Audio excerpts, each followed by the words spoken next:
vale aeg, aga õige koht. See on Madaloo aeg.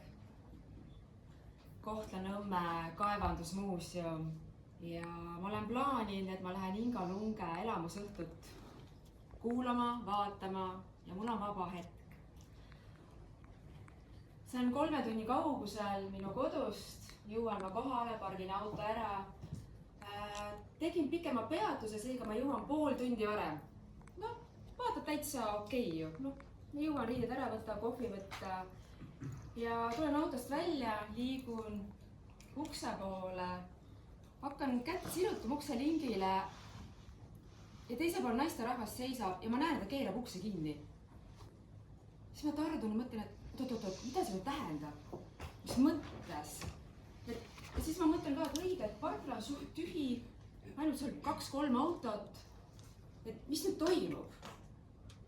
Ja tead, sellest tuleb see külm higi.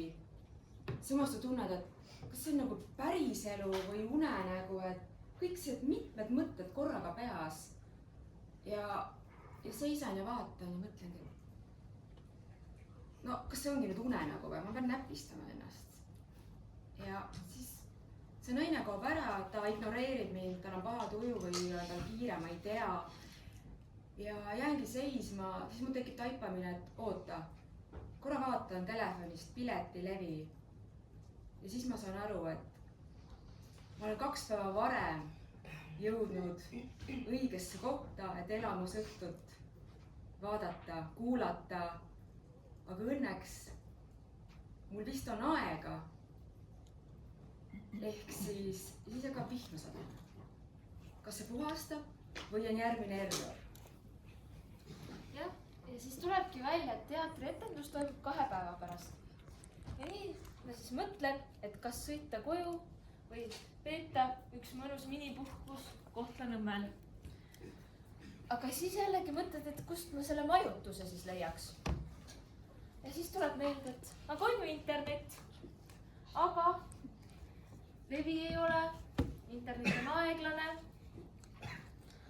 Ja siis märkan, et seesama töötaja, kes minul ukse nina ees lukku pani, tuleb tagauksest välja ja meil tekitame üksteise vahel silmsideme ja me alustame vestlust. Sellest saab selline lõbus vestlus, et räägin talle siis, et noh, tulin siia seda Inga Lunget kuulama, aga siis tuli välja, et ma olen 2 päeva varem kohal, aga koht on õige ja kellaaeg on ka nagu õige.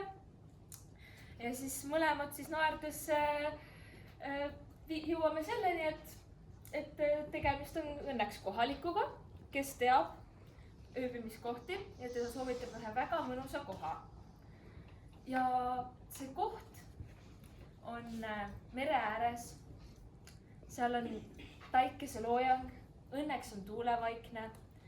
Saan mõnusalt nautida oma tassikest teed ja rannakohvikusse on toodud mulle ka sinna kohale kalaroog, mida ma saan siis päikeseloojanguga nautida. Ja see koht on Sakamõis. Ja niimoodi lõpebki siis minu ootamatult pingeliselt alanud puhkus ühe mõnusa ja kosutava päikeseloojanguga.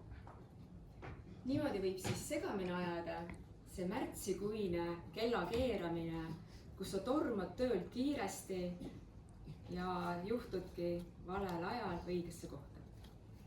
Aitäh!